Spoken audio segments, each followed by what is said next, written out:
Hello everybody, welcome back to another AI video. In this one, I'm going to show you how to get a summary and a transcript from any YouTube video you like. So get the transcript and then how to send it into ChatGPT to make a summary, all with one click. It's pretty wild.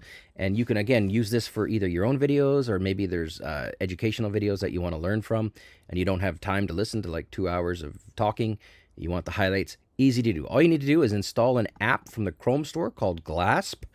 I'll put a link in the description below for those of you that want to follow along. And then once you've got it, you're going to see here, I'm just going to close this off. So I'll put the link in the description.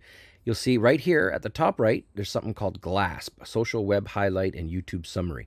If you do not see this, click on this extensions button here, this little jigsaw, and make sure that the Glasp is pinned.